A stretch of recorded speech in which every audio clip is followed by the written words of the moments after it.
कंधमाल जिला फिरिंगिया ब्लॉक पबिंगिया ग्राम पंचायत पबिंगिया ग्राम स्थित Catholic church रे पुणी शुक्रवार पर्व बेस हर्ष उल्लासर सहित पालित होइछि।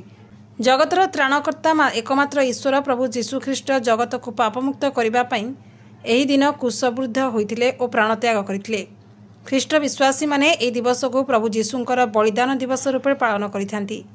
पबिंगिया स्थित कैथोलिक चर्च रो मुख्य याजक प्रेमानंद नायक अध्यक्षतार पुण्य शुक्रवार क्रूश यात्रा यह क्रूश पथरे प्रथम स्थान ठारू चतुर्दश स्थान पर्यंत अनेक बदान्य व्यक्ति माने प्रभुंकर जातना विवरणी परिवेषण करथिले। ए पवित्र पर्व को शताधिक ख्रीष्ट विश्वासी विश्वासिनी याजक पालक और चर्च कर्मकर्ता एकत्रित होइतिले। एही पर्व को विभिन्न चर्च रे पालन करथिबा देखिबाकु मिलिछि। समस्ते चर्च रे प्रवेश करिबा परे आत्मीय प्रार्थना करथिले। परे धर्मांचलक मुख्य याजक दिव्य क्रूश आराधना सहित प्रार्थना करिबा उत्तारे समस्ते एक स्वर रे पुण्य शुक्रवार गीत गाइबा सहित सुसमाचार पाठ करथिले।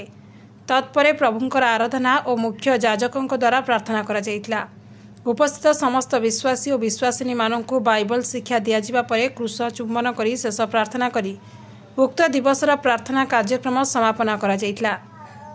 पबिंगिया धर्मांचल उपयाजक माइकेल बेहरा जीशुंक मृत्यु तथा शुभ शुक्रवार विषय बाइबल रु शिक्षा देइतिबा बेले कार्यक्रम आरंभरू शेष जाए उपासना परिचालना मंडलीर उपसभापति गांधी कहर करथिले। शेष में पालक मानक द्वारा वाक्य शिक्षा दिया परे समस्ते सामूहिक प्रार्थना करी कार्यक्रम को शेष करा जायतिला। मंडली कर्मकर्ता मानक मध्य सभापति छोटराय दिगाल, पालक राहुल सिंह, रितेश कहर, शिशिर कहर, नरेश कहर, गौरव कहर, सुरेन्द्र कहर, श्रासनांडा मंडली पालक सदानंद मलिक, दामिंगिया मंडली सभापति सुरेन्द्र कहर, टामटिंगी मंडली सभापति डंडे कहर, कालाड़ी मंडली प्रचारक पंकज कहर प्रमुख उपस्थित रही समस्त कार्यक्रम को सुचारू रूपे तुलैथिले। कंधमालरू अंबुज कुमार बेहरा रिपोर्ट, जगन्नाथ 24।